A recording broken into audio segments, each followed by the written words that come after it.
On episode 18 of the Game Developers Podcast Out of Play Area, we welcome a good friend, Matt Udvari, a Hungarian Pittsburgh native who is the CTO and co-founder of Aquifer Motion, an AI-powered cinematic video platform for creators, media companies, and brands, which made Forbes' 2020 list for rising startups to watch with diverse founders. He's a self-proclaimed technologist, storyteller who merges his background in computer science from Wake Forest and masters from Carnegie Mellon to have designed video games for Day One Studios on Mech Assault 1 and 2, as well as Fracture. Then we worked together at Midway Austin on Black Sat Area 51, a special game in my heart, onto major Nintendo 3DS titles like Night at the Museum for Foundation 9 and more. We take a walk through memory lane, talking his journey through school, into the industry, decisions he made, and the impact they had, and how he strives to walk the same line as George Lucas and James Cameron in his journey for interactive storytelling. And we also go in on his entrepreneurial spirit and how that came to be. Please welcome, by way of Austin, Texas, mighty Matt Udvari. Let's start the show. Bienvenue. Welcome to the Out of Play Area podcast, a show by video game devs for game devs, where the guests open up one-on-one about their journey, their experiences, their views, and their ideas. No ads, no bullshit. Join us as we venture far out of the play area with your host, seasoned game designer, John Diaz. You identify yourself as a writer or what? I started just saying like storyteller and technologist is like the only way I can describe it. I had to find a way recently to tie together like my filmmaking, my game design, my like inventions for like the startup, just so people know that I'm not just all over the place and I actually do have like a central goal, to what I'm doing. That reminds me of Kobe Bryant. Kobe Bryant got out the league and he was like, what am I going to do? I was like, I'm all about storytelling. Whatever medium that ends up manifesting in, I just want to tell awesome stories that fill that gap between like Disney and like hardcore adult, right? Like in that middle area kind of thing. Like that, or like, if we're talking about people that we are not right now, maybe someday, right, is like James Cameron, George Lucas, like the kind of people that like want to tell a story and are like, this does not exist as a technology yet, let me just invent it. Like there's stories of James Cameron like inventing cameras and like building pieces of cameras and stuff like that. I can definitely see now both of your hemispheres of your brain connecting. I want to tell something this way, and you're thinking about the full experience, much like your game development roots. Yeah. And the narrative, and then forcing the technology to do that, right? I think that's what led you into some of these VR applications and what you're doing now at Aquifer. Yeah, that's like what Aquifer came from was, I was making a movie. It's a real-time rendered movie in a game engine, but like those things make pictures look really good now. And I was just like, the animation was not easy enough for me. And I'm not an animator. I'm like a storyteller person. So I was like, all right, let me just like write something. And so that's what we did. And then it eventually became a monster that I couldn't control and became much bigger. And then we had to get help. And so now we have a whole team of people working on it. What would you classify it as? Yeah, it's a short 12-minute film. We've been working on that for like 2 years. Part of that is like I'm being a perfectionist about it because I am really focused on our like startup business. So it makes sense to say like, okay, you have this startup that is really important to you and like no reason to rush the film. Like it has to be done. It can't like sit there forever, but like make it good, like if it comes out and it doesn't look good, I'm not going to feel right. So okay, yeah, this is like your dear baby that you've been incubating for 2 years and you have a vision for it. It like reflects on me as a founder of a startup that's supposed to make movie technology, right? Like it's like a personal thing. And it's like, if that comes out, it does well, it gets into some festivals or something, whatever it does, let's hope the sky's the limit. It looks really good for our business too. Like, then we don't have to say used by X, used by Y. We can say like created by X. Yeah. To put that in perspective, when you think of how does Unreal Engine get all those licensees when they can easily show off, hey, look at Gears of War or look in Fortnite built on the engine. We built it ourselves. And then that kind of gets you thinking, oh, okay, great. We want to build a similar game like that. Let's license the technology. From your standpoint, it's the same thing. This is a tool set to build films. and this is a film they themselves have built off of it. Oh, yeah, this is legit. They've shown me how to do it. I'm going to license the technology. Yeah, totally. And it's one of my biggest like career frustrations was like, I don't want to like to use the word regret, but let's get deep early. Yeah, hold on. Let me pour myself some more. What we got? Muscat. For the record, no wine has even been drank. We just get natural like this. Because we know we go back, bro. We go back. For those of you that don't know, me and Matt not only worked together on my first game. You had already had a couple under your belt. Yeah. But Black Site was my first game. I thought I was like a big senior guy, but really I only had 4 years of experience. Now in retrospect, it's like we were all rookies, right? So under like Harvey and Ricardo and Kent, Scott Carpenter, Scott Lang. Then we lived together. You were my roommate in Austin, and those bonds run deep, sir. So I'm happy that even though we've been apart for many years, and I'm so sorry I missed your wedding, that we still have that rapport and that comfort around each other to get deep, quick, fast. I did see you. I guess it wasn't last year. The pandemic has like erased a year in my mind, but like. Yeah. Felt like last year. It was actually 2 years ago at GDC, right? Yeah, GDC 2019. I saw you. We kicked in the door at Unity and we're like, yo, we want to see some people. We got some needs. We got some cases we need solved. I know. I'm like, Unity, I'm making you guys look good. I'm making magic every day for you to show off on your engine's page. Let's get back to our regrets. It's all for the best, it's all destiny, but hindsight, I should have chased y'all out to California and like done 2 years out there, probably. Especially if you're an aspiring filmmaker.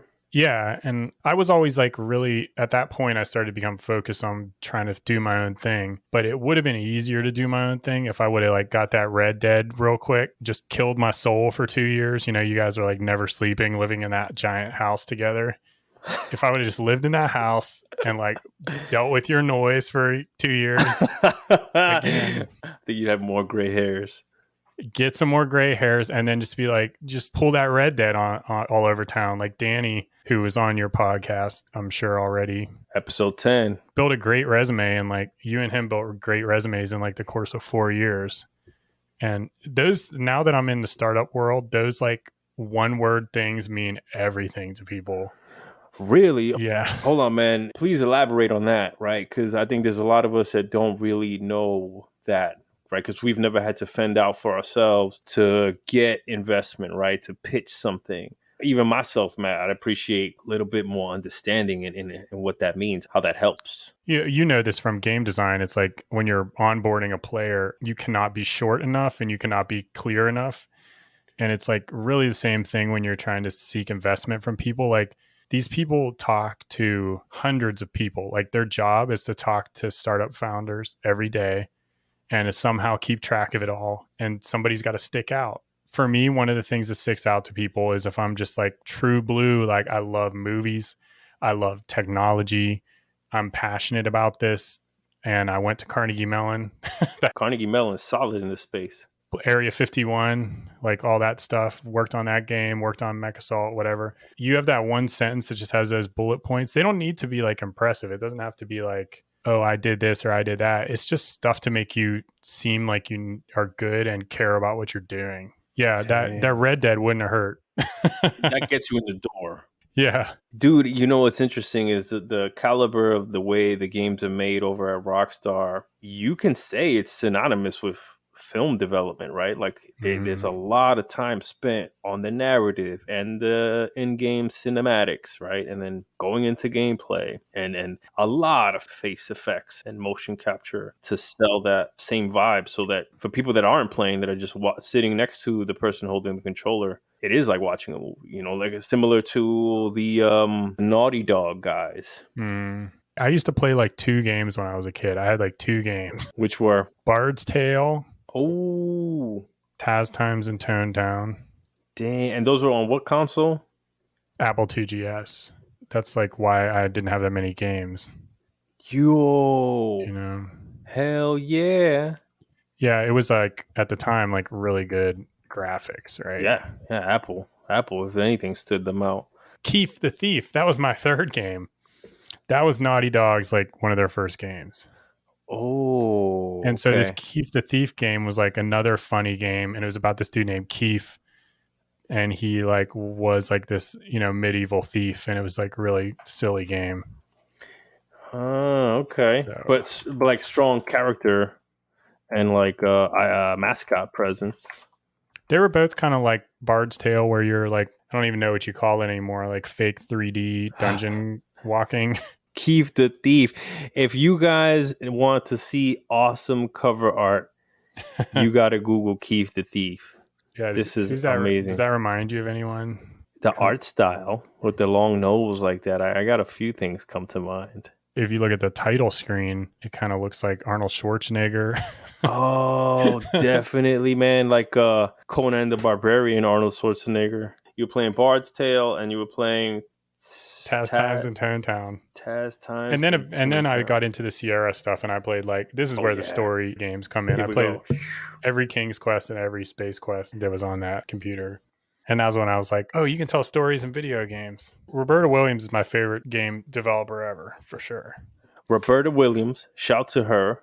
I gotta do my homework. She's the OG storytelling game designer, for sure. I don't know if you saw Crystal Dynamics published this free book, 100 Women in Games, and it's like essentially a encyclopedia, and it runs through the decades. Every woman that's had an impact, through the decades, and it's not exhaustive, but it's pretty damn good. So I got to see if she's in there. It wouldn't surprise me if she is. She's got to be in the top 10. You have to admit, games, we don't do a good job of respecting our founders and our elders too much. It's not like music or movies. Like if Roberta Williams was a film director, she would be, making The Irishman right now or whatever, like her Netflix opus. Yeah. I don't know what she's doing. She's probably not even in games, or I'd probably be playing her games, right? Okay, check this out. 1979, Sierra Online is founded. And yeah, it calls out Ken and Roberta Williams. They talk about King's Quest, Gabriel Knight. Roberta Williams is considered one of the most influential women in video game history for her work as a writer and designer on Mystery House, the King's Quest series, Phantasmagoria, and 20 additional games. Hey, Roberta Williams, if you listen to the John Diaz podcast, we need a mentor and we need a special guest Hall of Famer. Yo, I hope you know the name of the podcast you on. Out of Play Area. Boom. So where's that name come from? Is it just because of like when you do something bad and you get out of the level or whatever? Exactly. When you got the Sony VR headset or any VR space and step out, right, you get the message in your face like, out of play area. And you're the first person to ask that. It's totally inspired by bringing in developers, talking about you and getting outside of the usual play space where we're like, hey, tell us about the game and what you did, right? More into how you approach the craft, what led you here, why you stay here, and words of wisdom for the next generation. I love it. You can start putting that in like the front of your podcast, like with the music behind it. We're going to iterate on the intro to let people know where the name comes from. Or in my case, it can be like, why did you not keep making games at studios? So I went out of the play area. Yeah, literally. Take me to where you are today. Where are you seated out of? And tell me more about this company that you co-founded and your role in that and your day-to-day. Still in Austin. Still in the ATX. As mentioned, I did not chase you to California when you left me. It's a semi-regret. For the audience, Midway Studios, the entire corporation exploded. Warner Brothers bought the Mortal Kombat franchise. NetherRealms. That was the main thing. I guess at that point, you immediately went to California to go be a superstar on Red Dead Redemption. Was it when you went to Foundation 9? You were part of a Nintendo 3DS team. That was my next job, yeah. Which was? I was a lead designer on A Night at the Museum. Yeah, and I think you got me an interview, and I remember getting up on the whiteboard and having to do some Halloween-themed game. Oh, I used to ask everybody that question. That must have been my question you got. You were there. You were in the interview. Yeah, it was like a group, but they probably wouldn't have let me like assign you a question since I knew you. But you chose it, I think. Probably. I think you guys were nice and you kind of gave me a palette of things to pick. And I picked that and I remember getting flustered. I don't remember what it was, right? Like I was in my head with where I wanted to go or what I wanted to call a system or a mechanic. You were like still in your New York back then too. You're like, yo, son, what's going on here, kid? That's like my Pittsburgh has worn off too. And then when I go home, I'm there for like 3 days and I'm like, hey, Jimmy, let's go downtown. What are you doing? It's like a fuel tank, right? It depletes when you're Yeah. away and it refills when you're back. And then you carry that wherever you end It up. comes back fast. Like my mom has a little bit of a Pittsburgh accent and it comes back really fast when I'm around her. So yeah, you came in for the interview, but then did you not get the job? I forget, but you ended No, up no. somehow getting a superstar job instead. So it was a blessing in disguise. I'll say this, and I thank you for bringing this up. I interviewed at a bunch of places in Austin. I did not want to leave, right? I had a great network there, a bunch of great people. And at the time, there was some amazing things going on at Sony Online. BioWare was in town. There was Foundation 9. Retro was in town, right? There was just a lot of They're cool. still here. By the way, side note, if you ever want to come back to the production side, Austin's game development scene is really big now. EA, we got a big studio down there doing big things. Yeah, you do. You could just direct transfer and come back to me. I could direct transfer, and then Amazon has a satellite down there too. Everybody's here. Just good luck buying a house. Yeah, the real estate. We got Jubs. Jubs can hook us up on the real estate market. Yeah, she's doing fantastic on that. She's going to buy all of our land out from under us, I think. She's going to become a real estate mogul. Oh yeah, it's great to see her who went through traditional design, got into game design, and is now doing like full-on real estate home design. For the audience, this is one of our game design compadres from back in the day. Yeah. Her and her husband are using what they know from tech, and that's why they're owning that real estate game, because she's got the design sense. He's like a programmer, and so they got like all this tech-enabled stuff, and they're like realtors. It's leveraging like the Redfin and all those platforms, right? Like making those more human. He's doing all sorts of stuff. She's designing houses. It's just not fair for the competition. When you can do it yourself like that and you don't have to hire people, it's like, yeah. Anyways, let's talk about how you left me. And we have to come back to, I hate to sound like I'm your like wild, wacky co-host, but I have to interject again and say we have to come back to the decision because I want to make fun of you about the decision. Oh, that's what you wrote down. Oh my goodness. Your film eye. So I'll say this, right? Like for anybody out there looking for work or in between jobs or whatever, as somebody starting out with one ship title under their belt, I was still trying to, I was not being picky. I took every opportunity I could and went on every single interview I could, just trying to stay near my friends, trying to get work. You're saying you didn't want the job when you came to interview with us. Not that I didn't want it, because I figured out that there's 3 P's to it, right? There's the pay, there's the project, and there's the people. Yeah. And so the money was going to be better than what I was making at Midway. I knew that. And the people, right? It was, I want to work with my friends. The project could be what it was. What I found out is as soon as you put me in front of a project that I know inside and out, that I can break down and blueprint and script for you without ever having looked at the code of the engine, those interviews organically just go so much smoother, right? So by the time I was in front of a Rockstar crew and they're talking, and their test and their questions are all focused around GTA, it's easy. It was easy for me, right? Like, I'm just like, oh my God, I can tell you everything about this game. And so I got the job, and that was an easy decision because it was a game that I really wanted to work on. Like it was as simple as that, right? Like it had to pay the project and the people because Danny and a bunch of other friends were already out there. Yeah. But I'm sorry if I left you, Matt. Well, it's funny, like that company I was working at was definitely not for you, but like I didn't realize it at the time. I kind of like denied my love for movies and stuff for a lot of years when I was working in games. And I was like, and in that place, I was working on adapting a movie. And it was like something I really loved because it was like they gave me the script in advance and it was like, you have to kind of follow the plot. We haven't even made the movie yet. Like you have to keep Ben Stiller's likeness a certain way. And like, it was just really good job for me. For you, absolutely. Like it marries both worlds of the film and translating that into a game experience. And nobody bought that game because of some crazy shit that happened at the publisher, but I want you to play that game sometime because it's really good. Okay, I could do that for you. I can get it on a Switch emulation. I got the most freedom anybody's ever gotten as a lead game designer on a licensed product because little did I know, this is how small the entertainment world is. Our publisher was this one publisher that was between us and I guess it was like, I don't know, Warner Brothers or somebody made that movie. And like the publisher was like a cross-disciplinary game Hollywood type publisher. Well, they started being like really lackadaisical about everything with me. And I was like, oh, you guys are awesome.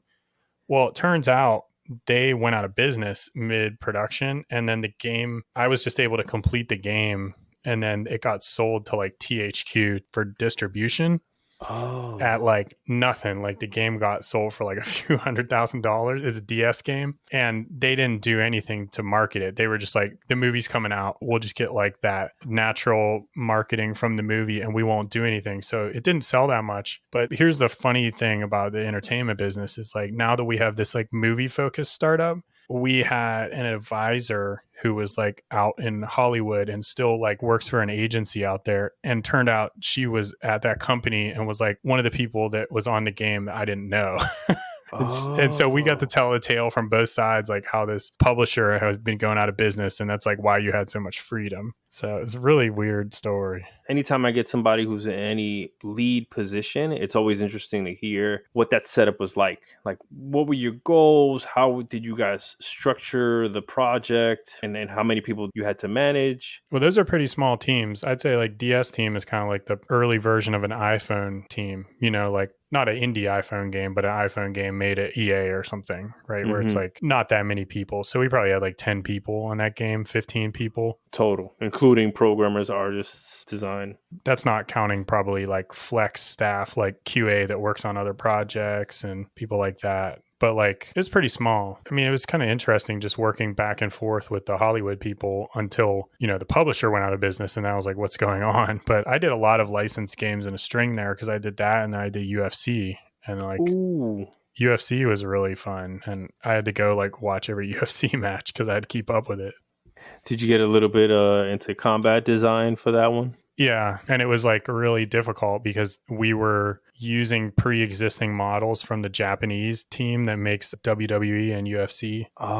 So we had to like work with what we had and then adapt the control scheme to like iPhone touchscreen and also make it like perform. So you can imagine if you ever played WWE or something, you can't do that on a touchscreen. Like you have to redesign the whole thing. Are you saying that the models were very heavy? Oh yeah. This was like 10 years ago and they were already like sort of photorealistic, had sweat, you know, all that kind of stuff. So you had to port that down to the iPhone. Yeah. So you had to like cut away a lot of that fidelity. Well, and these Japanese developers had this really cool control scheme where you would like do double sticks in different directions. And like they had this thing called cranking when you would like try to submit somebody. Lock up. Yeah. And it was sort of similar to the WWE, but like we had to try to make it simpler. It's kind of like the way Street Fighter is on iPhone. Like there's simple mode or whatever. Yeah. So we actually did play Street Fighter a little bit, and we were like, okay, we all know this game really well. This is not simple control scheme. Like, how do you play this on iPhone?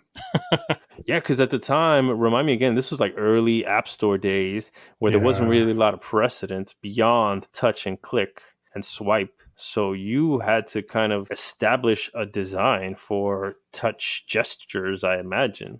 Yeah, and there weren't many fighting games on iPhones yet. In fact, there weren't a lot of games that looked like console games yet. So that's why we were looking at, I think Street Fighter was the one we looked at. It was like, okay, this is a more higher end game that's doing stuff like this. So yeah, what aspect did you hone in on? I had a life lesson where it's like trust experts in other fields, because we had this like animator that I had actually recruited from the job where we made Night at the Museum. And I was like trying to be Mr. Designer and telling him what to do. And it turns out he was the one that solved like how we were going to figure out how to chain the animations together. Cause like, here's another technical thing for your audience. There was all IK driven, the fighting, and you couldn't do that on the iPhone at the time, or at least we didn't have the time to do it and re-engineer it. So like in those fighting games, I don't know what this Japanese company is, but they deserve a lot of credit. Is it Aki? AKI probably? They're like WWE developer. It was named after founder Yukinori Taniguchi's high school nickname. So it's probably UK. Damn. It's every single wrestling game I've ever played. Yeah, they have other games in there, but they all have this element of like super great combat. Yeah, that's their engine. Yeah, they're amazing. So like they had developed, and this was in like 2010, they had this like IK based grappling system, which is pretty amazing. Yeah, because what does that mean then? Like without having a hand to animate when two bodies are colliding with each other and holding each other, you know, all the joints kind of smoothly move into the collision, right? So like the wrists and the feet and the head and the neck. It's basically like figuring out what the whole chain of the arm, for example, should do if you know where it's hitting something. Yep. I mean, you guys did like so much of that on like the Red Dead games, right? Because you don't know where people are going to walk all the time. That's my biggest application is we always talk about foot IK, right? So Yeah. like when you're on uneven terrain or you're walking up steps, all that is just essentially physics acting on the skeleton to make it look natural without you having to animate to put the foot exactly in place. I need some IK like on my actual self when I play sports in real life because if I could just figure out how to make contact with things. You see me play basketball. I can't stop. You know, I have a stopping problem. Yeah, you're a tall, long guy. For people that haven't seen you, I would describe you as like a Henry Cavill kind of Oh, it's looking very dude, nice. man. And I wish we had played more basketball together, man, because I'm sure I could have thrown some alley oops and you could have banged those things home. I had a friend I used to play with in college, and he was like 6'6", but he could shoot. And he was just like amazing. He almost made like the team at Wake Forest. My undergrad was Wake Forest. We won NCAAs when I was there. Yeah, Tim Duncan was on the team. Timmy. I was about to say, Yeah. Timmy. And my friend like almost made the team. Like he was that good because he was like 6'6", 6'7", and he could shoot. Height plays a big part. Yeah, because if you're going to play in the NBA, that is what you need to be. Unless you're like an athletic, dribbling freak, super mind for the game type guy. Like if you're like Dirk Nowitzki and you're like super tall and you can handle and you can shoot, that's like pretty hard to stop.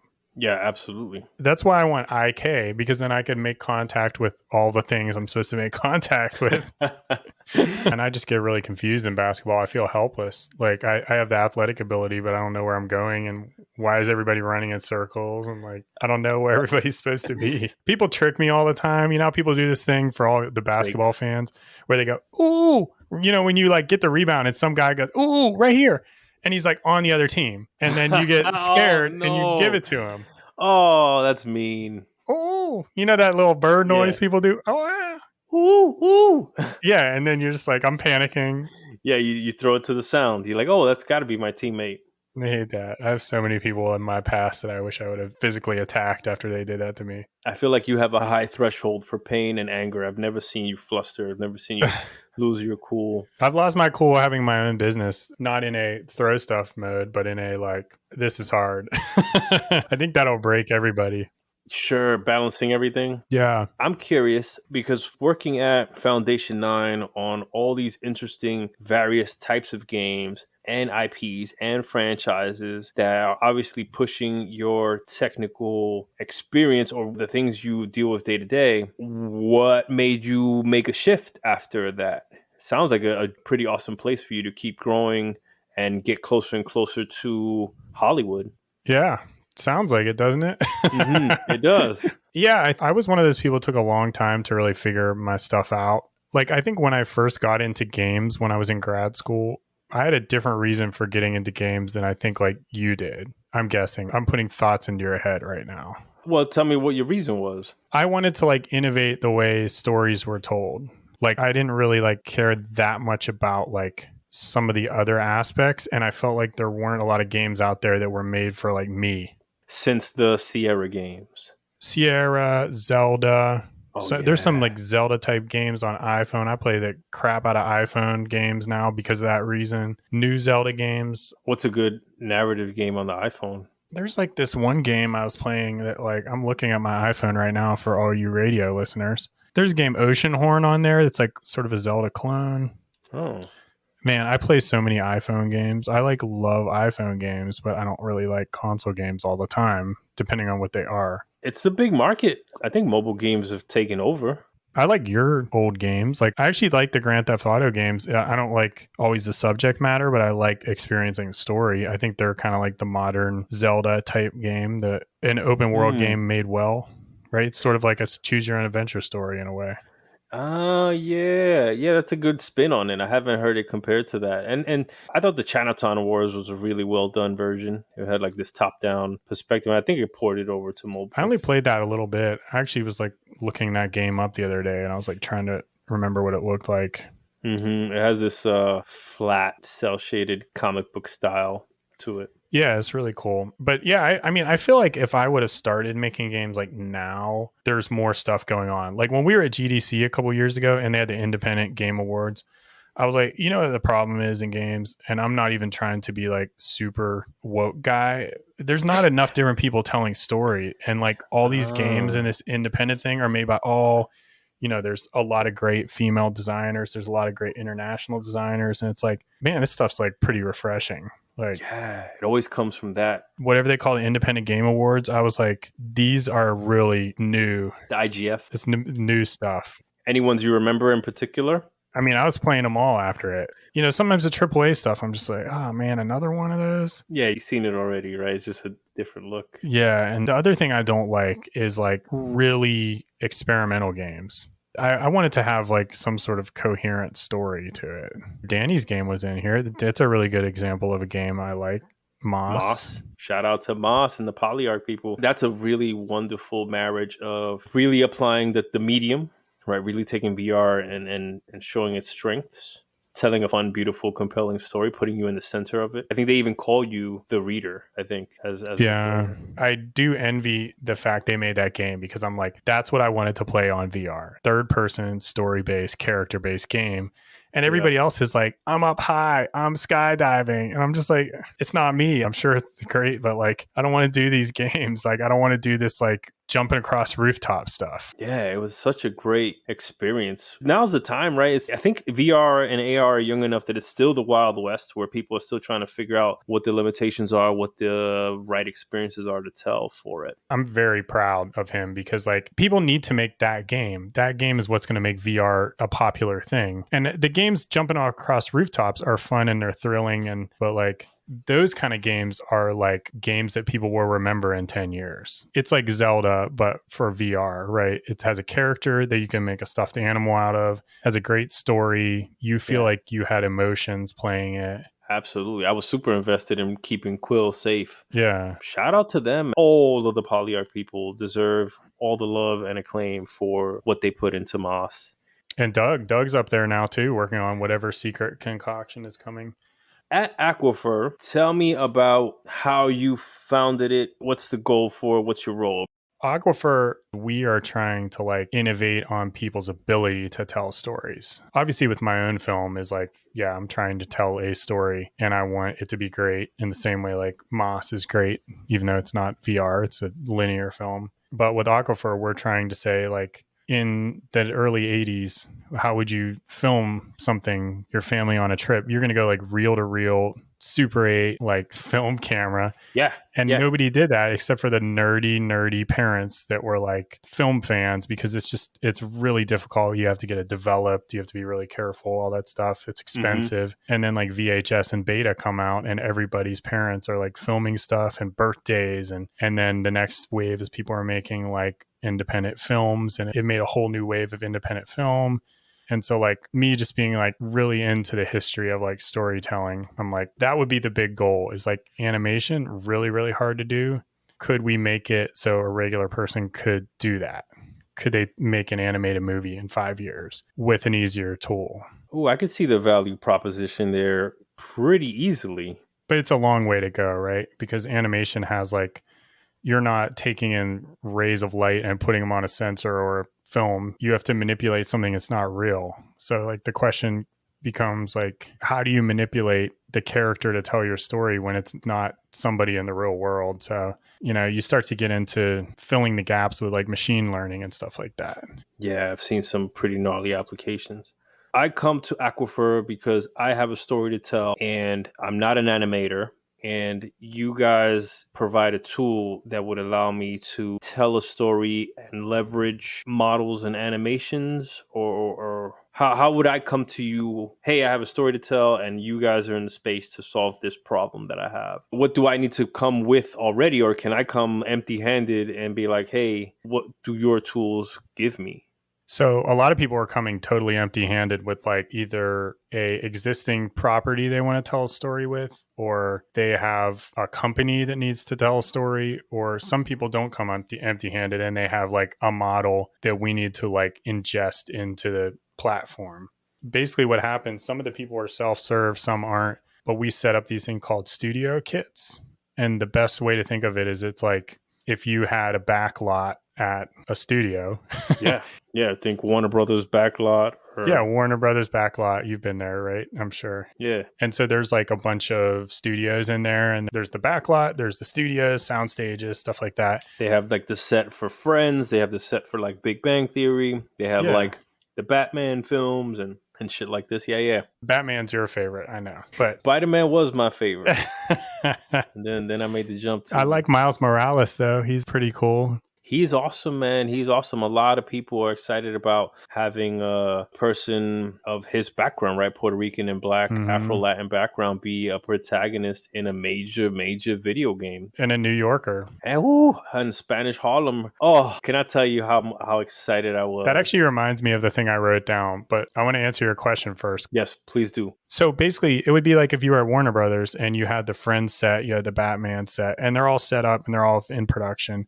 So virtually you would have, like, say you're doing Batman, you would have Batman, Robin, Catwoman as animated characters, and you would have Arkham background. You would have like, what's a good one? Like Gotham street scene background. Yep. The chemical factory, Batcave. And like you would be able to choose like, okay, I'm going to do a scene in Arkham.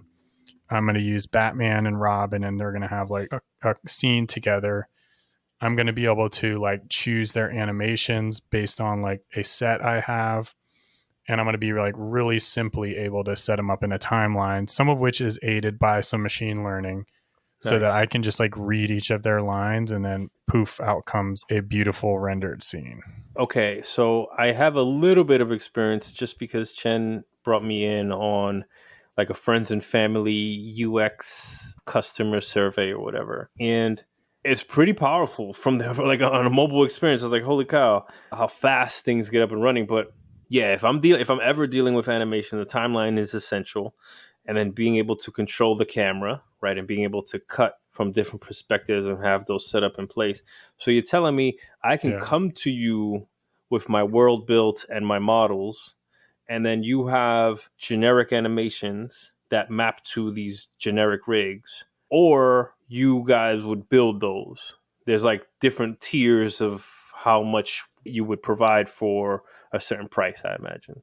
Yeah, and we're starting to do like some procedural stuff with the animations. Nice. That's smart. So part of our, like, we call it the Aquifer Labs effort, is like using machine learning to drive a scene from a voice performance, like gauging your emotion, gauging your cadence, and like trying to build a scene from that is like really what our next big thing is going to be. Wow. Okay, so you're telling me I would give you like a voice recording, and you'd be able to kind of map that onto a model and the face? Yeah, in so many words. And the difficult part is it involves like a lot of different algorithms that do different things. Like we're not trying to do them all at once. I think our plan in the next couple months is to come out with like a public prototype of like some of it working, so people know where we're going. That's huge, man. I could see any agency or company really benefiting from working with you guys for ads, for little stories, for pre-visualizations, things like that. What's your bandwidth like? Are you guys taking on new customers? Are you looking for more resources to come onto the team?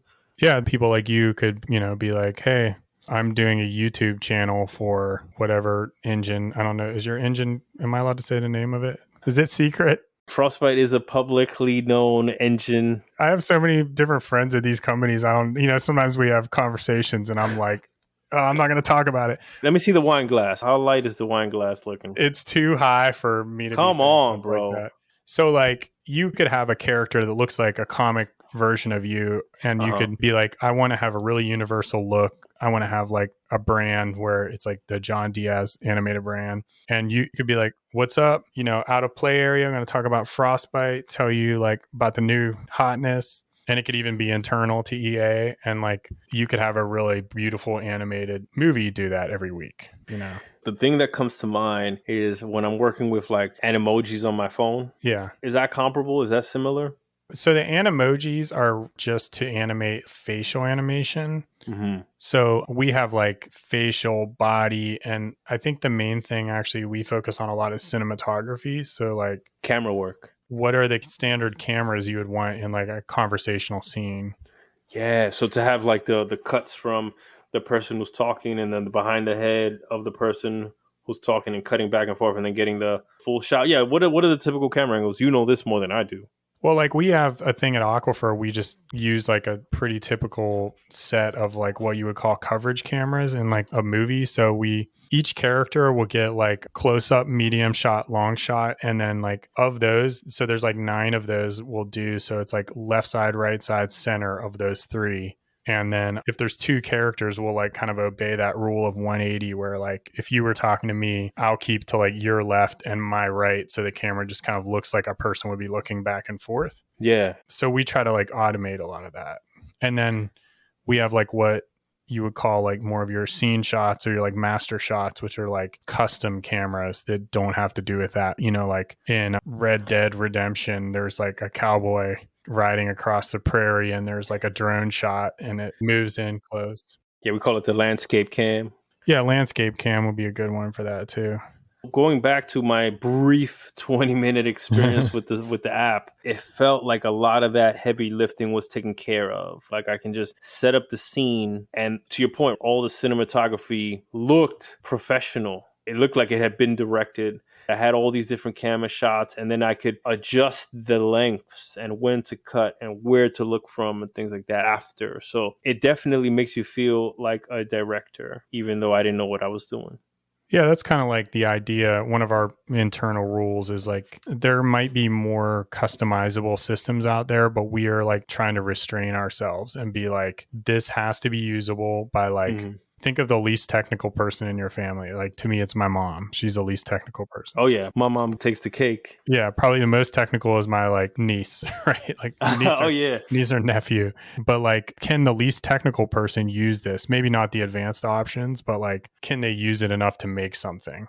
And that's our rule is like, if we want to do something and they can't use it, then we're going to have to like find an easier way to do it. Who's your target audience or customer? Right now, the main one is like kids, entertainment, and education.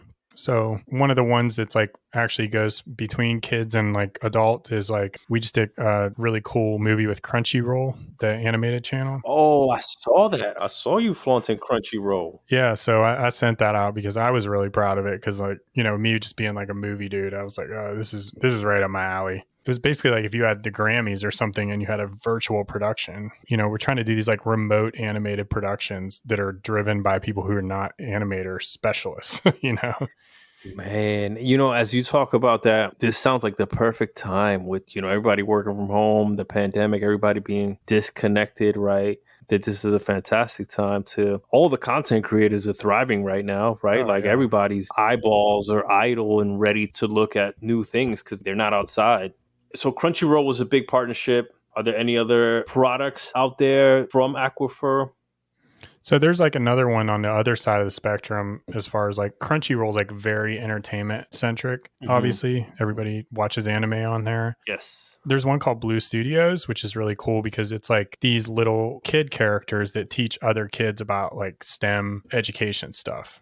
It's really cool because it's like, it's been proven. I worked for an educational startup at one point. We didn't go over that part. And we went through a lot of the data and like, I remembered from that time in my life that like kids retain information more when they're like entertained, right? Yeah. So if they watch like a Pixar looking character talking about math, they're more likely to retain it than if they just see like a whiteboard. Absolutely. I mean, that's why Sesame Street is so popular and prominent, right? Like, Oh, yeah. I have a goddaughter who is a couple of years old and who can fully navigate a YouTube interface or a video, right? And they got these people studying from home and having to stare at a screen of their teacher and keep attention. And that's challenging. So to say that you can facilitate educational content creation where, hey, I have your attention on the screen. Let me replace my face with this animation that I put together covering the same lesson plan. I could see that being extremely powerful. Even taking like all the Khan Academy stuff, man, and like converting that into animation.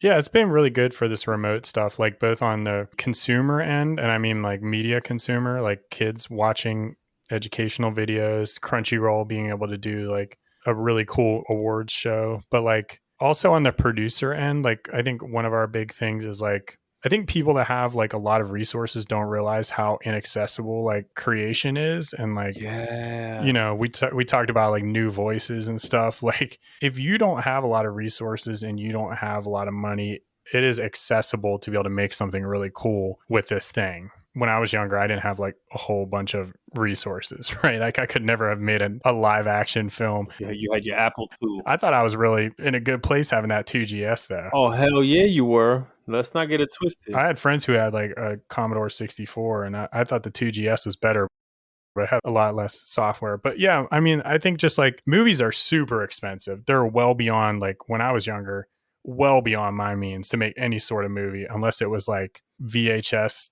do the double deck record to edit, that kind of thing. And I would do stuff like that sometimes, but like that's one of the things with Aquifer is like, let's get people with like less technical skill and maybe even less resources, the tools to make something cool to express themselves. I like that, man, because right now, yeah, we all have the power to be a creator with our smartphones. We can capture video, we can record voice, and it sounds like you allow us to edit that in an animation in an intuitive way that we have access to that we didn't have access to before. I can always go to people and be like, oh yeah, Blender's free, download Blender. And, when you think about any of those video editing softwares, yeah, there's a subscription model and it's still like $20-$30 a month to cut that together. And Blender has a skill barrier. And then when you start talking about a skill barrier, you're still talking about a resource barrier because like skill is time, right? So you could be like really smart, but what if you're really busy at work? Yeah, you're managing a family, you're managing several jobs, health. And I always think about like how many people are there running around with 2 jobs that have some movie in their head that have no way to tell it. Bunch, I always think about that stuff. I'm like, how many like related to that, I always think how many like potential Michael Jordans were there? They were the same age as Michael Jordan, but like somehow just never got to play basketball in high school or something. There's people like that everywhere. I love the message, right? I think that's a big reason I put the podcast together, right? Is there's a lot of development out there, and I want to give them the ability to hear voices similar to themselves to tell them how difficult it was or their own journey to get in, to motivate them to be like, hey, this is something I aspire to. Oh, it is attainable. It is achievable. I'm listening to Matt Udvari, who grew up in Pittsburgh or like East Coast and has these ambitions to be a George Lucas or James Cameron. I got stories to tell, but I'm also in love with technology and all the possibilities that it brings. And I'm sure there's a bunch of people out there, man, and you're kind of paving the way or setting the trend to show them how you can marry both of those worlds. Well, I think like the magic place to get to will be where we can have the flexibility to tell really specific stories, but keep the simplicity. And that's where like we have to leverage like machine learning and stuff that was not around when you and I were like younger. Yeah. Is like, how can we use like natural language and natural movements that we all know how to do to interpret that into like a cinematic story and like do it in a way where like the most talented storytellers win rather than like having all these barriers. I mean, there's always going to be barriers because you always want experts to be able to tell the best stuff, right? Yeah. By the time we get to the point where this is really flexible in 5 years, Pixar is going to be making stuff that looks like you would expect Pixar in 5 years to look. We can't even describe it.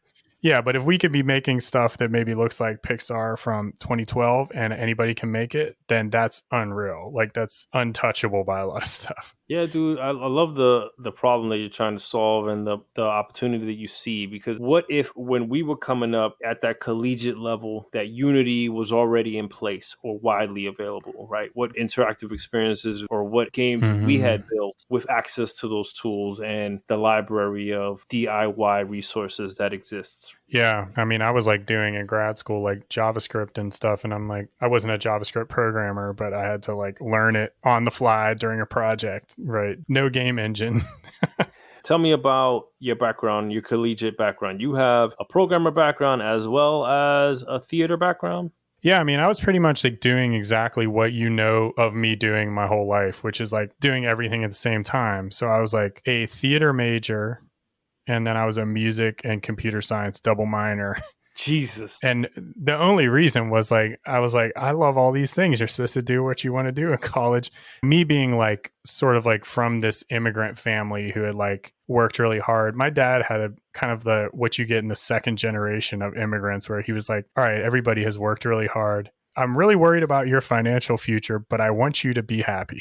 So he was like the combination of like, do whatever you want, but please get a job. So he was like, okay, do this theater thing. But like, you like computers. We used to use this Apple II a lot. You and I used to make programs. Like, why don't you get a programming degree? And I was like, rightfully scared that I wouldn't have a job. So I was like, okay, I'll get a minor in it. So I got the CS minor. Wow, look how that's paid off. Which was a killer because it was like, I didn't realize at the time computer science is like a little different than like programming class. What makes you say that? Is it because of all the theory that goes into like how to think about breaking down a problem and architecting it and things like that, or what? I'm pretty bad at like advanced certain types of math. I think there's like some value to a lot of these boot camps and stuff that are around now. Oh yeah, you can call Full Sail a boot camp. I would equate it to a trade school. Full Sail is like a school to make sure you get a job, right? Like, so you're essentially in a simulated game company, right? Yeah, totally. Computer science undergrad is like, what is the theory behind all these like programming languages, and like what's the mathematical basis of like all this stuff? Yeah, be able to derive Yeah. why this search algorithm is optimized. Yeah. So I got like D's in all the math classes. Sure, a lot of people do. But it was probably good that I was there. And if I took them at my age now, I'd be like, I'm learning the most, so I should, like, but I didn't have that attitude back then. It was really discouraging. You didn't give a shit. But I did okay in like the programming part, and I learned a lot of stuff that informs like, being a founder now, I have to think about like the ways that our team is like architecting stuff. And like, even though I don't consider myself to be a great programmer at all, like they did teach me like architecture and stuff like that. Which is valuable. It comes back. It always comes back. The things we didn't pay attention to because it didn't interest us, because it wasn't hands-on enough, we weren't making things. There's a reason they try to teach it to you, and it comes back. Yeah, and like the CS majors, like, so I was a theater kid. Let's not dispute this. I was not a CS person. When I was in the theater, I was like, man, I'm home. I loved it. When I was in CS, the CS majors who were just as excited about computer science as I was about theater, they were amazing to me. Really talented people that were on scholarship for computer science. And it only got worse because then I went to Carnegie Mellon, and you have people that are Carnegie Mellon on scholarship for computer science. Cream of the crop. It makes you very, like, as my dad used to say about like when I ran track, there's always somebody faster. Yeah, make you push. Yeah. So anyways, music, computer science, and theater just tripled up. You said you wrote down a question you wanted to get at me, and it's rare that we flip the direction of the interview, but I'm curious since you and I go back. So you and I have had this wonderful thread of diverse voices. I always say I don't see stories for me. I'm a white dude from Pittsburgh, right? But I still don't see those type of stories, right? Where's your family from? You mentioned your family immigrated here. Where are they from? I mean, Pittsburgh is a lot of us. I call us ethnic white people. We're from different countries. Everybody knows where they're from. So I'm half Hungarian. My identity was always to be half Hungarian, right? So, yeah. But it's not really that part. It's more like that. My family is very industrial, Rust Belt, and I just don't see a lot of those stories. That's like one of my favorite movies was like Winter's Bone, because it was about like, I mean, they were in the Smoky Mountains, but just like Appalachian people. Like my mom's side was like these Appalachian people. My grandpa was like an engineer on a train in a coal yard, like just those kind of stories. Someday I want to do some sort of film or play that's more around that. But you and I have talked about this thing called How to Make It in America. And I remember when that came out, and I was like, this is how I feel when I see like some coal steel town stuff come out, because this seemed like this was like one piece of media that was created just for you. And it was a buddy film or a show. And at the time, you and your buddy Jughead, shout out to Gabriel, really successful martial artist now, running his own dojo in Brooklyn. Yeah, it was big success. Again, I'll brag on my friends. But you guys were like buddies, and we were living in this house, and this show came out. And I was like, this has to be like the best thing that has ever happened to you. On HBO, man. Oh, man. So I guess my question is, like, when you want to get motivated for like where you're going in your whole life, do you watch that show again in its entirety? Are those guys Dominican too? Like, yeah, Victor Rasuk, he played Cam on the show. He is Dominican and New York born and bred. And it's so funny because I forgot that I met him in LA when we were up there Wow. partying for like E3 or whatever. Red Dead Redemption was winning a bunch of awards, and the whole crew was up there. We were drinking and partying and celebrating. And I ran into him in the Rosemont Hotel or Chateau Marmont or something on the Hollywood Strip. And, you know, proud, shy, introverted me was like, oh shit, I know that dude, but I don't know the dude, and I'm a fan. And I know we're from similar backgrounds, but I'm not gonna say shit, right? Oh, you got to say something. I'm not gonna say shit. And then Try. my buddy Nick Zitman, he's on the most recent episode. He was that voice, right? He was like, "Oh shit, Diaz, I know you watch the show. I know we talk about it all the time. That's the dude. You're gonna say something." I was like, "I'm not gonna say nothing, man." He's like, "Yo, go say what's up." So that's all I needed, right? I went over, I said, "What's up?" I said, slapped hands with him, and I was like, "Hey, I love your work. I love what you Mm. do. I love what you represent. I'm a big fan. Keep doing what you're doing." And he's like, "Hey, cool, yeah, yeah. What you guys getting into, right?" We was just trying to say, "Hey, where the parties at? Where the females? Where's the good times at? I want to know. If you know something, let me know." I was like, "Hey, we're at this place. We're hanging out, celebrating this thing. You know, we're with Rockstar. We build games." And, "Oh yeah, yeah." And he goes to me. And he says like, "Oh yeah, yeah, like Call of Duty." And I'm like, "Yeah, sure, yeah, exactly like Call of Duty, man." Right? I kind of take his frame of reference and I respect it. Right? If that's kind of the Yeah. biggest Hollywood success at the time that everybody's playing, I think that was a close enough reach. That was awesome. As an extension of that, I saw a Twitter post where a guy mentioned like who would play you in a movie of your life in your biopic. And, you know, as a joke, he tagged a gentleman actor out there named by the name of Mandingo or something. And I took that and I reframed it and I tagged Victor Asuka. I was like, yo, not that I'll ever get there, not that I've done anything to this level, but just for all my friends, if they ever want to have me portrayed in their film, this is the guy I want you to cast 100%. Yeah, that was great. I remember when I was living with you, I was like, first of all, I didn't know any other Dominican people from New York. So I didn't know. You always clown on me with all your New York slang and imitations. How do you not know people from New York? You do it so well. You capture it so well. I know a lot of people from New York, and I know a lot of people from like, well, I used to live in Baltimore. Yeah, The Wire, son. But you two were the first like real native New Yorker Dominican gentleman I'd ever met. And when that show came out, I was like, why are they so excited? And I was like, oh shit. I realized after the fact, I started thinking about all the, I'm like film encyclopedia. And I'm like, there's no other shows like this. Like, no wonder they're so excited. And I try to imagine, I was like, imagine if there was a show about like a Pittsburgh boy and he's like trying to come up. And I was like, oh, okay, that's what this show is to these guys. this is the story, Matt. This is the untold story that we yo. You know what? That show was so good too. I still remember there's this frame at the end where like, and the other reason why I knew you guys like that is because you and Gabriel were always like brainstorming businesses and stuff. And these guys in the show, if anybody hasn't seen it, it's like the most entrepreneurial. If you don't have, we talked about not having resources, you can do anything. If you take these guys' mindset, they had nothing and they started to like buy denim and like make jeans and they got in with the fashion world and it's all just from charisma.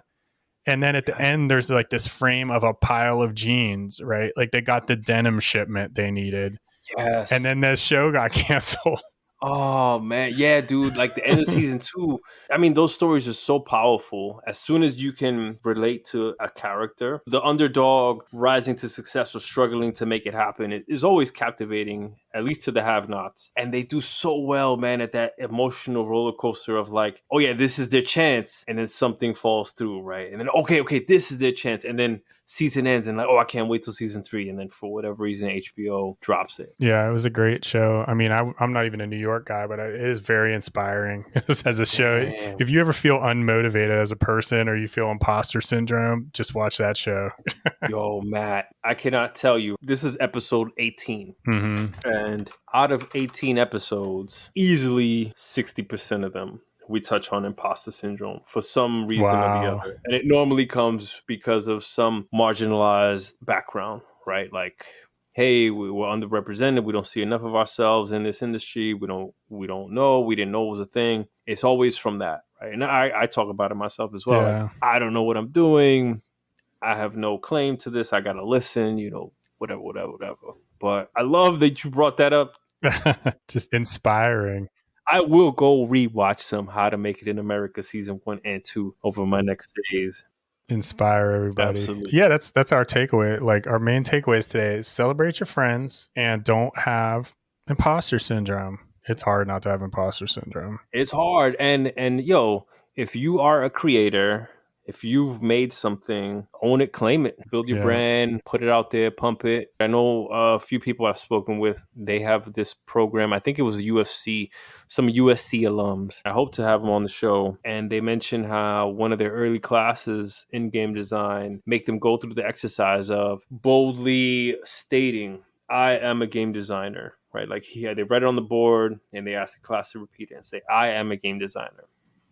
There you go. You're a game designer. Make games and get them out there and build these tools. And once you do that, right, like nobody can take it away from you. I have a podcast. I put out episodes. It still feels not natural to say that I am a podcaster, but I get to say that because I have a podcast and I put out content. If you care about it and you're getting better all the time, I think that's how I am with my filmmaking. I'm like, yeah, I haven't directed Avengers, but I work on filmmaking related stuff every day with the most care and passion, and I am getting better. So it's like, yeah, that's what I do. Like we have a cinematic startup and I'm making a movie and it's like literally 12 hours a day. I think I've earned it and I'll try to get better with every project. You know, that's how you have to think about it. So do you have like a soft deadline or a target in your head? Oh, for the animated film? For your film, yeah. Yeah, I'm trying to like finish all of the scenes by summer. This summer. Yeah, now that I put it on tape, I have to do it. Yes, put deadlines. Yeah, and then like sort of doing anything we have to do post wise for the summer with the hope of like having a final cut by the fall. You gonna submit it to film festivals or what? What's the plan? Yeah, I'll probably submit it to Sundance and not get into Sundance like everybody else does, but it's worth a try. Will this be your first submission to Sundance?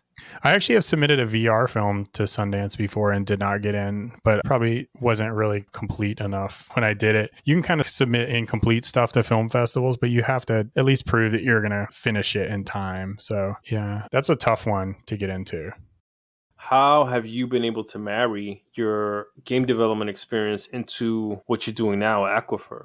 I think it's something I use every day because like Aquifer is super interdisciplinary. All the stuff I know from film, which is like the cinematography, the direction, just like setting up curated. We have like curated mini films that people can build off of, like helping to set all those up or at least managing people during that. So there's that end. And then there's like computer science, which is like trying to work with our developers and just at least strategically approach how we're going to solve problems. The most game designy part is like game design is so unforgiving with like interaction. Oh yeah. And that's like something I always like take away from any game I'm on is like you can work on it for like a year. I mean, you know how it is, preaching to the choir. You know, we've built a lot of VR games too in my other business. And like you can work on it for like a year and it seems perfect. And then you show it to a stranger and it'll break your heart. They don't know how to operate it. They get lost. They get stuck. You know, simple stuff. It's like push forward and move Mario. And people are like, what's forward? and then it's like the tutorial and it's like, use A to lower the drawbridge. And they're like pushing some other button in and they're just like running into the, you know, it's like that kind of stuff will make you really keen on making usable interfaces and pleasing to use platforms in our case with Aquifer.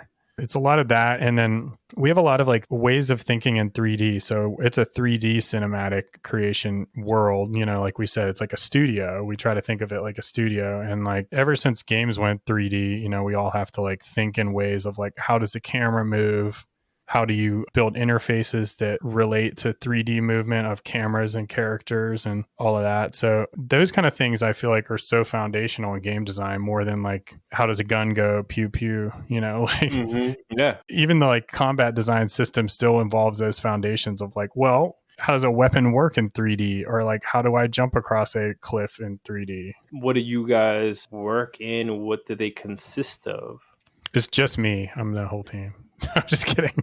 We have a lot of people actually for a small startup. You know, we have 3D artists, character artists, obviously, that characters have to come from somewhere. Animators, UX people, like, because it's really important to like our tool, we have like lighting designers in 3D. Damn. Because it's a startup, we have marketing people, like they're contractors, but we have like marketing consultants, because that's like part of the part we haven't talked about is like one of the big things about startups is like, where are your customers? Like you said, who's your customer target, and like how do you reach those people so they know about you? And then some Unity programmers, and then some web developers, because we have a web platform too. Oh wow! So I can operate the tools on the web. We're starting to flesh it out so you can do more, but right now it's more of like a dashboard. So if you would have like, like iPhoto or whatever Apple calls their photos, and then you can go on iCloud. Yeah. It's kind of like that thing. And because we have like some teams, like say you were working at EA, you're doing Frostbite, you have like other team members who you want to get input from. Yeah. You could like make a movie and then send them like a link, and it would link to our cloud platform, and they could review the movie without having to download the app. Oh, that's awesome, actually. Yeah, it's pretty crazy. So that's exciting, sir. I wish we could have gotten more into your dev experience working with us at Blacksite, at Midway, working at Day One Studios on Mechasol. But there's time for that, sir. I think you dropped some gems of knowledge tonight on the beauty of not being pigeonholed to do one thing, right? And embracing all of your passions and finding a niche that still allows and empowers other people from your passions. Now, I will never look at you in any other way other than George Lucas, James Cameron, right? Like the visionary storyteller that will break and bend technology to do the thing that he envisions. We hope so. But I think it's good to like define your own role. Like I think with you, right? You're a game designer, but you always had to reach the people. John Diaz is a man of the people, and you are a performer. And I think you wouldn't be happy if you weren't able to like get out there and interact with people. You're not like a sitting in the corner game designer, really. You're like, you'd probably be a great lead designer on a large team, right? Because you wouldn't have a problem getting up in front of a team of 100 people and be like, rah, rah, let's get excited about what we're building this week. That's a big part of that job. So is that what it was like at F9? It wasn't that big. The newer company, it's like you do have to let people know that you like care about what you're building, because we all get caught up in the day to day. You got to Elon Musk it, Mud. I know he lives here now too. Maybe he'll come over and tell me how to do it. Is that part of the job as a co-founder as well at Aquifer? Like, what do you call it even, right? Like the little check-ins, the pulse checks to rally the company and keep them aligned towards where you guys are going and moving the needle? I don't know. Rodeo clown. No, I don't know. Like you, I feel like if you care about the stuff you're making, it's really easy. If you were in my company, in our startup, like especially the new startup, for like reasons that aren't like you care about animation or film or storytelling, then it would be difficult. But like sometimes you have to tell yourself like, okay, let's remind everybody like why I beat myself up day to day for this. And like, if they see you doing that, then they're like, oh, this is not a callous business operation. This is like something that means a lot to people. I mean, that's like games are like that too. Like all the people you and I worked with in games could make a lot of money working 8:30 to 4, but they don't, right? Why don't they do that? Why do you not do that? Yes. Thank you for mentioning that. It is not emphasized enough that if money is your thing, don't get into games. If it's not all about the money and it's about doing the things you love, connecting with other creatives, problem solving and telling stories and experiences and things like this, that's what drives people into game development.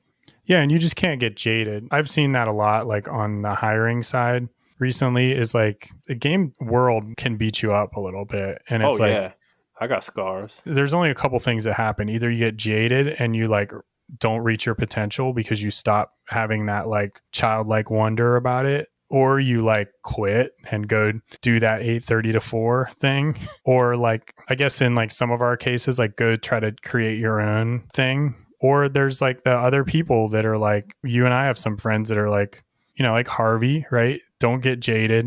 Sometimes you have some things that might make you upset or sad. We all have ups and downs, but like keep the creativity and just keep towards it and it'll happen.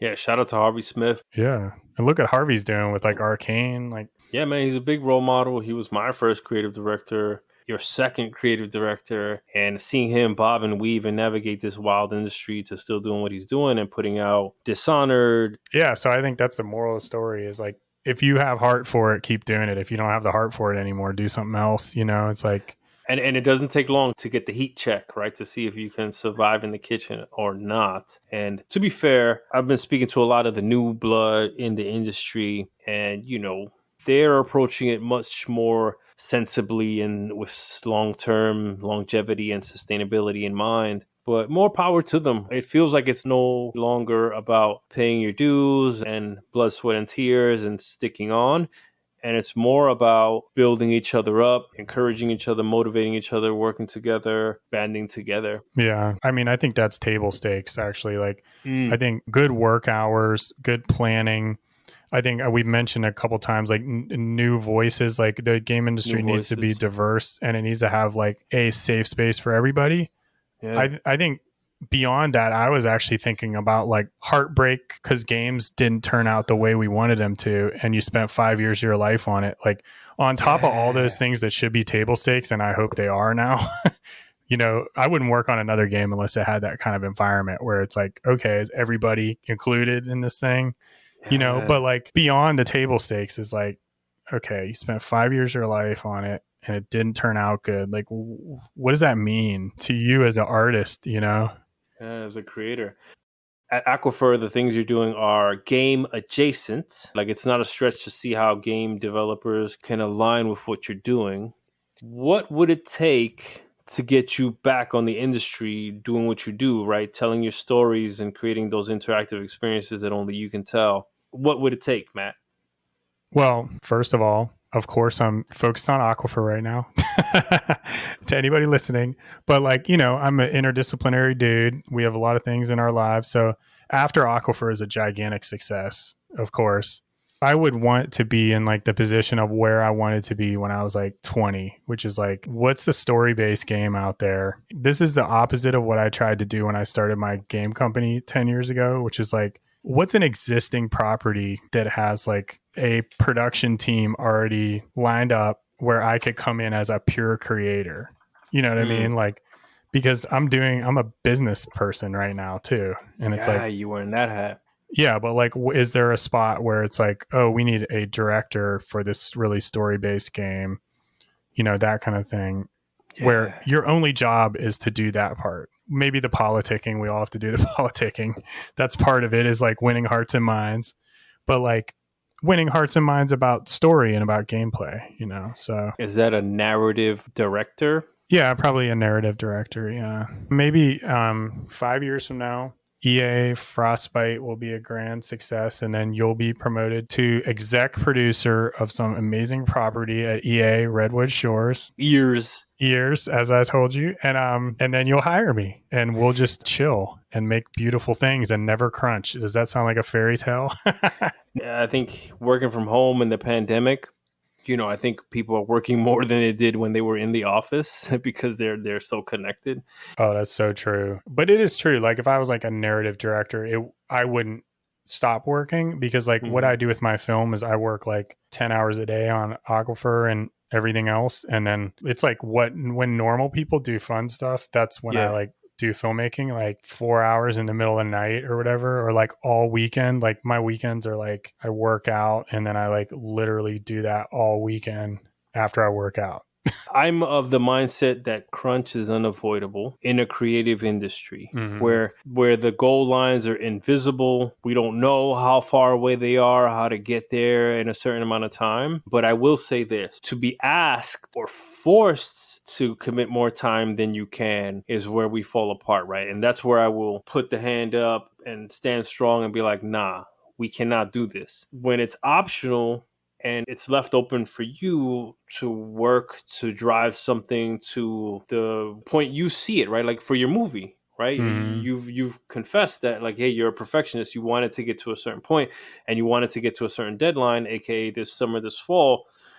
And the time logistics are going to lend itself such that you're committing more time than is healthy, right? But like when it comes from your own desire and free will, I want to encourage that. I want to foster that. And as if I'm ever in a position of leadership or mentoring or management, all I can do is encourage them and track them to be like aware and be like, yo, detach, disconnect, take some time off, breathe, recharge.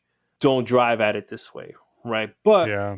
if they don't follow that, that's on them. I think that's what got me here, right? Like I drove myself because I was passionate about the thing I was working on. But it's totally different when you're being asked or forced. I think that's Yeah. where we got to draw the line. We can even go back to Midway. We can go back to Midway when I was just starting out, super hungry, super passionate, super motivated. You had already been around. You had a much more appreciation for balancing your life, right? And knowing what it took for you to come back to work recharged and energized and productive. And I would see you leaving and be like, yo, kid, take it easy, go home, like Yeah. I can't do this, right? Like I'm not gonna eat the pizza at 6 p.m., 7 p.m. And I was young. And then years later, after crunching my ass off for Red Dead and GTA 5, it's when it all made sense, right? It was like, oh shit, this is what Matt was trying to tell me. Like the game industry is gonna take everything you give it. They're never gonna say no. It's up to you to draw the boundaries Yeah. and be aware of what it takes for you to come back day to day to day to do the best job you can do for the team around you that's depending on you. Yeah, you don't want to come in one day and everybody's like, "What's that puddle on the floor?" Well, that used to be John Diaz. He melted. We're gonna just mop him up and like pour him out back. What do Yeah, they call I it? mean, Bring them up. it is like you do learn after being in the management side of it. Like as a designer and a manager, you have to learn to like let some stuff go. And it's like a lot of those involuntary crunches are because people change direction, a lot. Oh yeah. And so it's like there's crunching and assume in a perfect world, a game's scheduled well and you have like the lead designer has known to prototype it before the main team came on. It's sort of proven out and like it's scheduled well and it's funded properly. People might still crunch because they're perfectionists, just like, they do, but like it's not because you told them, okay, totally change the whole level and then you have to like come in on every weekend because you're just rebuilding it. That's the stuff that used to drive me mad. For sure. And that really like made me really care about pre-production a lot more than I had learned in school. Yeah. Yeah. Identify these things ahead of time so that they save from these crazy creative bombs, right? There's like, hey, rebuild the whole thing. Absolutely. Mm-hmm. Absolutely. Matt, bro, We did this it. has been a blast, man. I want to get into the lightning round. Oh, we have a lightning round. That's fun. Yeah, let's end strong. Okay, you ready? Don't ask me about any games that came out this year. I've been too busy. Miles Morales. That's the only game I know came out. Did you play Miles Morales? No, I don't have a PS5. It's like super hard to get one of those right now. Yeah, I'm with you, man. I'm with you. What is the last game that you finished?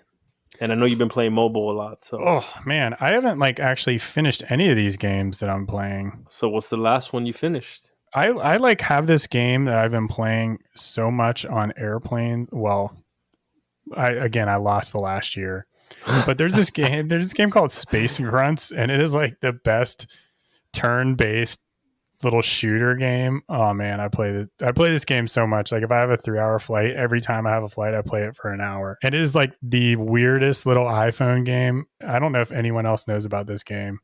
Oh, it exists on Switch apparently. Oh really? A turn-based combat, yeah, for sure. Like old school RPG. Turn-based combat, yeah. Yo, okay, I might pick this up on the Switch. It's like so well designed. $13.99 right now. Oh geez. Might pull the trigger. They call it an action arcade strategy RPG. Shout out to Orange Pixel. Yeah, that's a really good game. And then there's like an amazing story-based game I was playing that was called After the End. Oh, it's so good. What type of game is After the End? It's like a story-based third person, like it's almost like that game Journey or whatever that thing was called. It's like damn, you can't be comparing games to Journey just like willy-nilly like that. Oh, it's like this beautiful game about like wandering through the middle of nowhere, but it's like a puzzle game. I mean, it's like obviously more mobile and it's not like as journey-ish as Journey. It's a beautiful little puzzle game. And then one more on like my iPhone story-based game list is this game called Starman, where you're like all alone in space, and it's a puzzle game and it's black and white and it's really beautiful. So yeah, I guess they're all like story-based iPhone games.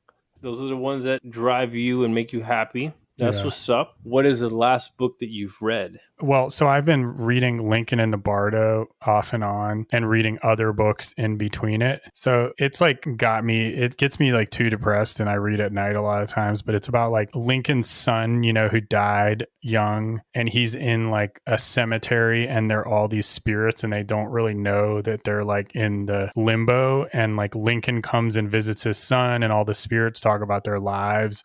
It's pretty morose, but it's like extremely well written. I was reading it because like my film is actually about like a person who like dies and is reincarnated in a way. I don't want to give away too much of it since it's just a short film, but like I've been reading a lot of books like that. So I've been kind of trying to read that book over a year when it doesn't depress me. And then I also read in the middle of that this book called Daisy Jones and the Six, which on the other side of the spectrum is really fun. And it's like a book about a fictitious Fleetwood Mac type band and all the drama that goes on while they create their like greatest album. What is the thing you enjoy the most about this job of creative development? For the current job I have is like creating something that has not been done before and giving people the abilities to tell stories that maybe they haven't had before. So it's like the freshness of it and the scariness of that. I like it. Good answer, buddy. Favorite part about working from home, if anything? Probably efficiency. Like the fact that I can like get up, work out, be at my first meeting, and then like if I want to, I can like do something for lunch and somehow only take 1 hour break instead of like in the real world where you have to take a 1.5 hour break to get anywhere. It just feels like you have more time in the day. Yes, I hear that. And if you have a bad moment, we all have bad moments, you can just go lay on the couch for 10 minutes and no one will ever know. And then you feel so much better. Yo, I haven't taken enough advantage of like napping like 15, 20 minutes. You know, you have a heavy bag in the corner, and when somebody like makes you mad at work, you're like, yo, man, I'm from New York. Let's get it. But you can do that and no one will know. Just mute your Zoom call while you're punching your punching bag. I've punched a few pillows for sure. Yeah. Great answer. Thing you miss the most about being in the office? The stuff that has nothing to do with the office. Like I just miss seeing people that I don't work with actually, because I still talk to the people that I work with.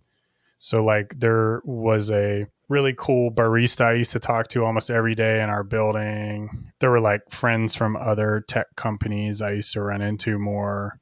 Just that kind of stuff. Just people being in society and seeing the people that you just serendipitously run into every day. And sometimes they end up being people you can bounce ideas off of and things like that. I hear that. Like I run into a few people persons. These are the type of people that I would, on my way to wherever I'm going out to lunch, I'm going home, I'm coming in the office, I'm going to grab a coffee, I'm going to grab a snack, I'm going for a walk. I run into them and it's like 5-10 minutes of like solid catch up. Yo, what you up to? What you working on? What are the problems you're facing? Oh shit, I got an idea for that. Hey, let's collaborate, blah, blah, right? That now has to become a calendar 30-minute meeting, right? And if their schedule's already packed, then it's like overtime, or you got to do it over lunch, or you got to wait. Yeah, I hear you on that. Just the serendipity of life. Mm-hmm. If you weren't doing this, your current job as co-owner, founder of Aquifer, so you're wearing the business hat, you're wearing the storytelling hat, you're wearing the development hat, what would you be doing in place? So I have like two different sides of my personality. I have one side of my personality where I want to be a innovative filmmaker, and like I really wanted Aquifer to do really well, and then I want to make another company that is like has to do with storytelling technology after this, and then make bigger films every time, right? So where I'm like the people we talked about, where I'm innovating on storytelling. Maybe make a game in there somewhere. But like the other side of me wants to like be the guy who rents surfboards to you at Hawaii and just like is happy. So I think like my answer to that is I want this company to do really well and I want my film to do really well. And then I want to take my first 2-week vacation in my whole adult life And in that time, I'll pretend like I'm the guy that you rent surfboards from, and maybe I'll take a little break. You surf? No, I just want to be the guy who rents the surfboards to you, the renting guy. Like in Forgetting Sarah Marshall, the like Paul Rudd character. I want to be just for 2 weeks between companies. Actually, 2 months. 2 months between companies. Perfect. I'm with you, man. We are due for a vacation together for sure. Show each other how to do I this haven't life had. crunch Here's a thing. good lightning round one for you. So I'll go first. The most time I've taken not doing any work was one full day, and it was when I was in Palm Springs a year and a half ago. That's the most I have not done work for the last 10 years at a time. I've had Palm Springs is like been a special place for me. So I had one time I went there and I actually took a whole day off and I went to Joshua Tree by myself because I was on a work trip actually. But that was my longest I've taken off of work. What is yours? Have you taken a vacation? Did you go on a honeymoon? Between Rockstar and WB Games Montreal, I had at least 365 days of what I call life crunch. Wow. Where I went to Europe, I got in the best shape of my life. I visited a whole bunch of places, family, friends, and it was glorious. I didn't realize it was that long. It was a year. It was a year. Wow. But that was back to an area of like picky. I shipped these games. I knew the type of games I wanted to work on. Yeah, you had And earned it. I wasn't going to settle for something that wasn't that, right? So that was a little bit of my own doing. But I was okay with it. Like I had severance and unemployment to keep me afloat. See, the problem with me is my fun is like I would take a year and I'd end up doing something that was not life crunch. You would be working. You would be building your film and shit. Yeah, I think I'm not lying when I'm like, if this company gets sold, like I'm going to start thinking about the next one. But like, we do hope our quality of life improves and you get, maybe this one does well. And then the next time I could get more funding earlier or something. Or if like I make a film, maybe I could get some funding for that and not make it from nothing, So it's like, hopefully you can do it smarter every time. Yeah. I'm with you, brother. I think the benefit you have over me is that you've identified your mission and purpose and driving factor in life.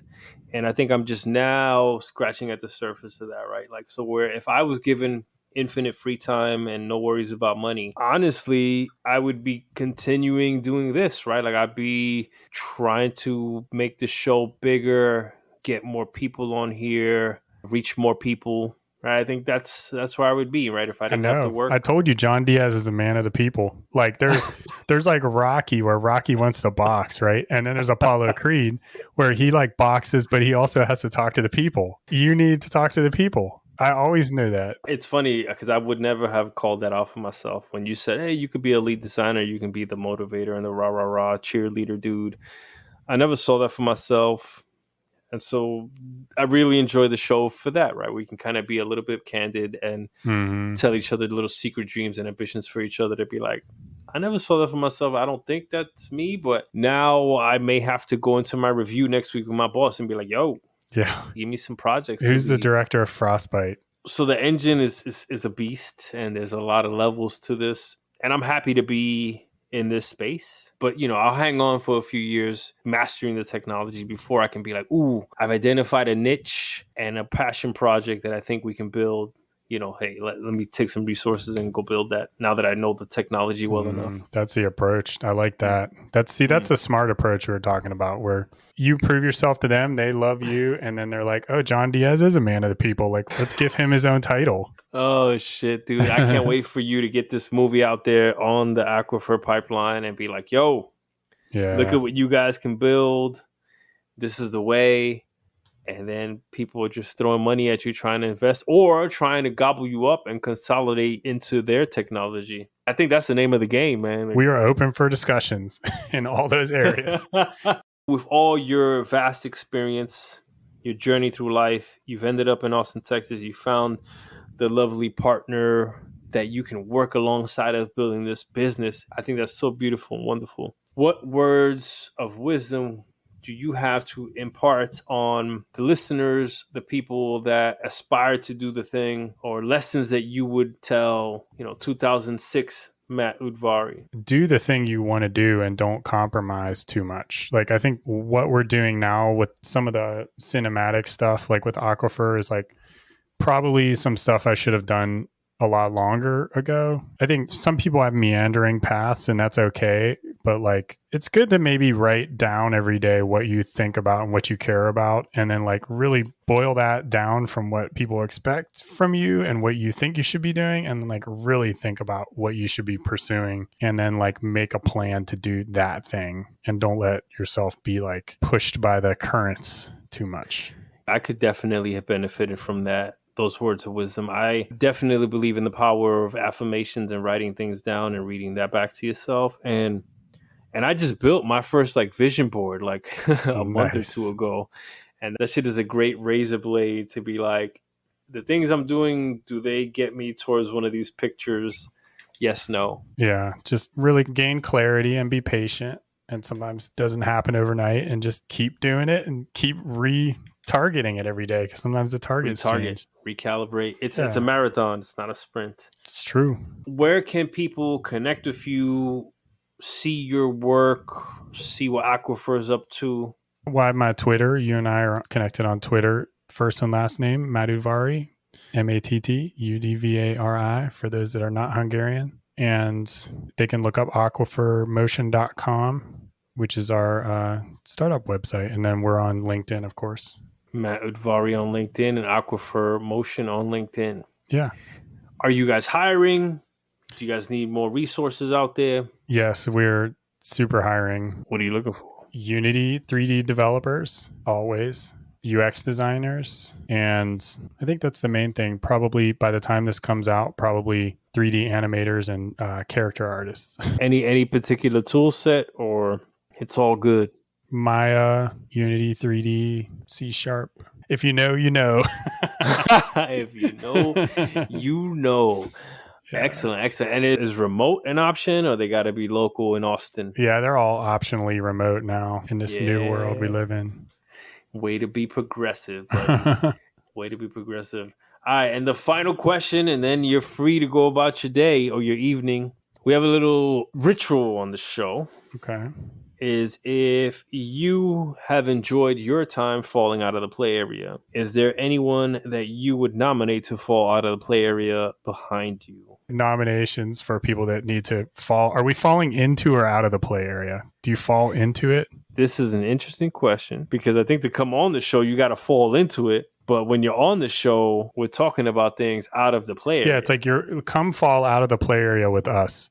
So the people I would nominate to fall out of the play area with me, my friend John Paul from graduate school is a really interesting game designer who's worked on like all sorts of big properties. He's in San Francisco. So I'll nominate him. Same time zone. Thank you. And then I think another one that would be good actually to get like the international contingent in there a little bit. Oh, yes, please. I just got in touch with actually this made me feel so good. One of my designers that was on my team in one of my jobs in Austin, female, who told me some really nice thing about something I had inspired him about when we were working together on a team.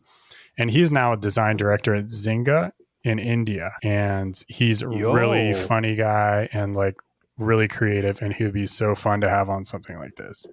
So okay, deal. I'll take both of them if they're interested, because they both sound like really awesome cats that I would learn a ton from, and that have had crazy trajectories throughout this industry. That sounds fantastic, Matt. Thanks. It would be fun. Both of them would be really fun. Thank you so much for your time. We've gone over, but that's expected when you go back as far back as we go to the mean streets of 6th Street. The mean street.